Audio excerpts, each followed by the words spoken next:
अगर आप मक्खन खाने के शौकीन हैं और बाजार से बगैर सोचे समझे मक्खन खरीद रहे हैं तो आपको अलर्ट हो जाने की जरूरत है। खासकर अगर आप गुजरात के सूरत में रह रहे हैं, क्योंकि आपका शौक आपको बीमारी में डपाड़ सकता है। यानी कि दरअसल गुजरात के सूरत में एसओजी और खाद्य सुरक्षा विभाग ने ऑपरेशन शुद्धि के तहत डेयरी में छापा मारा तो वहां पर तो कई किलो मिलावटी मक्खन मिला है, जो धड़ल्ले से बाजार में बिक रहा है और लोग खा भी रहे हैं।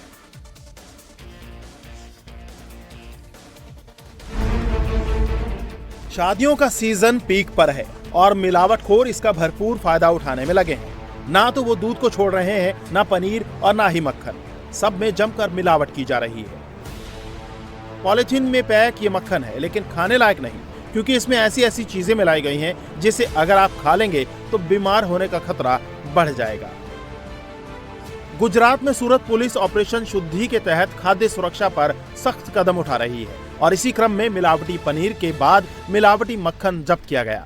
शहर में मिलावटी और नकली खाद्य पदार्थों के खिलाफ अभियान चलाया जा रहा है, जिसके तहत पुलिस और फूड डिपार्टमेंट की टीम ने कार्रवाई करते हुए सूरत की 2 अलग अलग डेयरी में छापा मारा। सूरत पुलिस की एसओजी को जानकारी मिली थी कि कुछ डेयरी वाले मिलावटी मक्खन बाजार में बेच रहे हैं, जिसके आधार पर टीम ने सूरत के वाराछा इलाके से जनता डेयरी और पुणागाम इलाके से अमृत धारा डेयरी में छापा मारा, जहां से 150 किलो से ज्यादा मिलावटी मक्खन जब्त किया गया और जांच के लिए इसे एफएसएल में भेजा गया। एक ऑपरेशन शुद्धि चलाया जा रहा है, जिसमें सूरत शहर पुलिस की अलग अलग टीमें जो है, खास करके जो खाने पीने की चीज़ें होती हैं उनमें कोई मिलावट हो रही है कि नहीं हो रही है, या इस तरह की जो हमें इन्फॉर्मेशन मिलती है तो उनके ऊपर हम लोग जो है कार्रवाई करते हैं। चिंता की बात यह है कि हज़ारों की संख्या में से कंजप्शन होता है जो है, और इस तरह के लोग जो है बस सस्ती बस जल्दी पैसा कमाने के लिए लोगों के साथ जो खिलवाड़ कर रहे हैं स्वास्थ्य के साथ, उसमें हमारी पूरी टीम इनके पीछे लगी रहने वाली है। तो ये जो हमारी एसओजी की टीम और दूसरी पुलिस की टीम फूड एंड ड्रग्स के साथ मिलके ये ऑपरेशन शुद्धि को हम लोग चलाते ही रहेंगे, और ऐसे लोग जो खास करके मिलावट करके लोगों के स्वास्थ्य के साथ खिलवाड़ कर उनको वार्निंग भी देते हैं कि अगर इस तरह की हरकतें करेंगे तो वो स्ट्रिक्ट एक्शन के लिए भी तैयार रहें। सारा माल जब्त करके डेयरी को सीज कर दिया गया है। फूड सेफ्टी डिपार्टमेंट की टीम नकली मक्खन बेचने वालों के खिलाफ सख्त कानूनी कार्रवाई की तैयारी कर रही है। पुलिस ने साफ कर दिया है कि जो ज्यादा मुनाफा कमाने के लिए नकली चीजें बेचते हैं वो संभल जाएं। बहुत सारे पिछले 1-2 महीने में बहुत सारे केसेस एसओजी ने किया है, करोड़ों रुपए के मुद्दे इस तरह से माल पकड़े गए मिलावटी। तो मैं सभी को ये वार्निंग देता हूँ कि अगर आप भले 2 रुपये आप बढ़ा लीजिए, चार्जेस ज़्यादा ले लीजिए, लेकिन शुद्ध चीज़ें आप हमारे सूरत के नगरजनों को प्रोवाइड करिए। अगर आप शॉर्टकट लेने की कोशिश करेंगे तो आप भी ध्यान रखिएगा, आपके विरुद्ध में जो सरकार श्री का एकदम अभिगम है कि ऐसे लोग को छोड़ने का नहीं, तो सूरत पुलिस एकदम मक्कम है कि आपको छोड़ेगी नहीं। पुलिस प्रशासन ने साफ कर दिया है कि ये मिलावटी खाने पीने की चीजों के खिलाफ अभियान जारी रहेगा। ऐसे में लोगों के स्वास्थ्य से खिलवाड़ करने वाले होश में आ जाएं। और सर्दी के इस मौसम में लोग अंडे खूब खाते हैं, लेकिन अब आपको अंडे खाने से पहले भी थोड़ा सावधान होने की जरूरत है, क्योंकि यूपी के मुरादाबाद में देसी अंडों के साथ गजब का खेल किया जा रहा है। यहाँ आर्टिफिशियल कलर मिलाकर उसे देसी अंडा बताकर पोल्ट्री वाले आम अंडों को मार्केट में बेचा जा रहा है। हालांकि खाद्य सुरक्षा विभाग ने गोदाम पर छापा मारकर इस पूरे खेल का खुलासा कर दिया। करीब 1 लाख नकली जो आम अंडों को देसी अंडे बताए जा रहे थे, ऐसे 1 लाख अंडों को जब्त किया गया और गोदाम को सील कर दिया गया।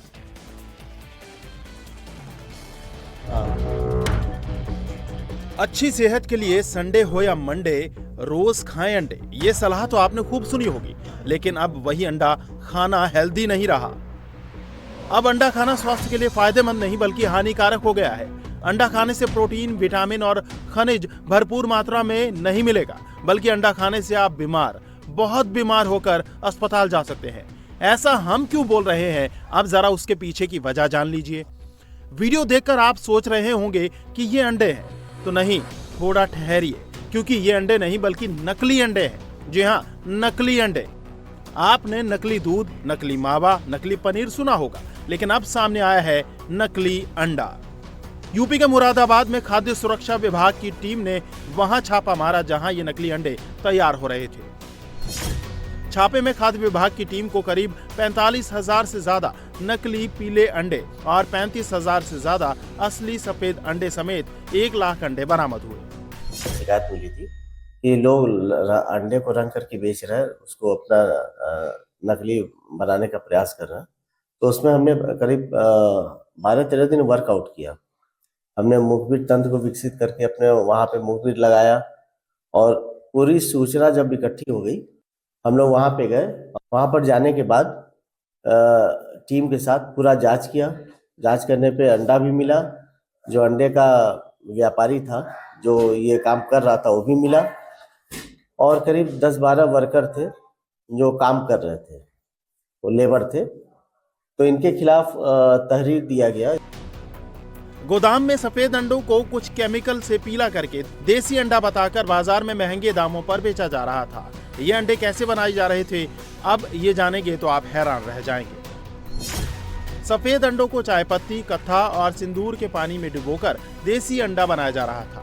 ये सभी चीजें नुकसानदायक हैं, बल्कि सिंदूर में तो लेड की मात्रा ज्यादा होती है जो शरीर को नुकसान पहुंचा सकती है। अंडा रंग रहे थे, एक्चुअली वो व्हाइट रंग का अंडा देसी बनाकर बेचते थे। मतलब उसको चाय पत्ती, कत्था और सिंदूर मिला करके उसका घोल बनाते थे। घोल बना करके उस अंडे को उसमें डाल करके उसको गर्म करके अंडे में को उसमें डालते थे, तो उसमें येलोइश टाइप का हल्का पीले रंग का उसमें हो जाता था, जिससे लोगों को प्रतीत हो कि ये देसी अंडा है, जिससे उसको दुगने तिगुने दाम पे, अनाज दाम पे उसको बेचते थे, लोगों को गुमराह करते थे, और ये बहुत ही नुकसानदेह है। गोदाम के मालिक अल्लाह खां के खिलाफ थाने में तहरीर दे दी गई है। गोदाम को सील कर अंडों के सैंपल को लखनऊ लैब में जांच के लिए भेज दिया गया है। टीम के मुताबिक जांच रिपोर्ट आते ही आगे की कार्रवाई की जाएगी। वहीं उत्तर प्रदेश की राजधानी लखनऊ में भी फूड डिपार्टमेंट ने एक बड़ा अभियान चलाया। टीम ने लखनऊ के बड़े बड़े मॉल में खाने पीने की जगहों पर रेड की और कई नामी गिरामी ब्रांड्स के यहां भी चेकिंग की गई। 14 टीमों ने 7 मॉल में छापेमारी की और 61 फूड आउटलेट्स की भी जांच की गई, और जिनमें से 3 में बड़ी खामियां पाई गई हैं। छापेमारी के दौरान टीम ने 35 से ज्यादा को नोटिस भी थमाया है। तो लखनऊ में छापेमारी हुई है। मॉल में छापेमारी करके अलग अलग खाने पीने के दुकानों पर जाकर फूड टेस्टिंग की गई है और बताया जा रहा है 61 जगहों पर जांच की गई, जिसमें से 3 जगहों में खामियां मिली हैं जिन्हें नोटिस थमाया गया है। बड़ी खबर वाराणसी से है, जहां के बनारस हिंदू यूनिवर्सिटी के कैंपस में जमकर बवाल हुआ। छात्र और सुरक्षा कर्मियों के बीच जमकर पत्थरबाजी देखने को मिली। छात्रों और प्रोक्टोरियल बोर्ड में हॉस्टल के बाहर हंगामा हुआ है, जिसमें छात्रों ने सुरक्षा कर्मियों पर ईंट और पत्थर से हमला कर दिया। इस हिंसक झड़प में कई छात्र और पुलिस वाले जख्मी हुए हैं। कुछ घायल छात्रों को ट्रॉमा सेंटर भी ले जाया गया। तनाव के हालात को देखते हुए कैंपस में बड़ी संख्या में पुलिस फोर्स तैनात है। सड़क हादसे में एक छात्र के घायल हो जाने के बाद विवाद शुरू हुआ और देखते ही देखते विवाद प्रोटेस्ट और पत्थरबाजी में तब्दील हो गया। तो ये तस्वीरें आप देख रहे हैं, पत्थरों के सड़कों पर हर तरफ पत्थर ही पत्थर बिखरे पड़े हैं। एक छात्र जख्मी हुआ था जिसकी शिकायत की गई और छात्रों का आरोप है कि उस शिकायत पर कोई कार्रवाई नहीं हुई, जिसकी वजह से इस सारे हंगामे की शुरुआत हुई और हंगामा इतना बढ़ा कि पुलिस और छात्र आमने सामने आ गए। पुलिस पर छात्रों ने पथराव किया, पुलिस वालों ने लाठीचार्ज किया। इसमें कम से कम 100 लोग इस पूरे हंगामे के दौरान जख्मी हुए। हम खड़े हैं इस समय वाराणसी के बनारस हिंदू यूनिवर्सिटी में और आप देख सकते हैं कल बीती रात बनारस हिंदू यूनिवर्सिटी में छात्रों और प्रॉक्टर के सुरक्षा कर्मियों के बीच आपस में विवाद हो गया। ये ताज़ा तस्वीरें हैं जो एलडी गेस्ट हाउस चौराहे की है। आप देख सकते हैं ये सामने जो गमले हैं जो सजावट के लिए लगे हुए थे उसको तोड़ दिया गया छात्रों के द्वारा। इसके साथ साथ अभी आप देख सकते हैं यहाँ पे कुछ सुरक्षा कर्मी तैनात हैं। यही नहीं, जो छात्र थे उनका गुस्सा इतना ज़्यादा था कि ये प्रॉक्टर के जो सुपरवाइज़र हैं उनकी ये जुपिटर गाड़ी है जो नई है, वो छात्रों के गुस्से और उनके आक्रोश की भेंट चढ़ गई। जिस तरीके से पत्थर के टुकड़े सड़कों पे पड़े हुए हैं, यानी रात का जो मंजर था वो कितना खतरनाक था और कितना भयावह था, जिसमें सुरक्षा कर्मी और पुलिस को कंट्रोल करने में यहाँ पसीने छूट गए। साथ ही साथ जो यहाँ पोस्टर लगे हुए हैं तमिल संगमम के, वो भी छात्रों के गुस्से की भेंट चढ़ गया।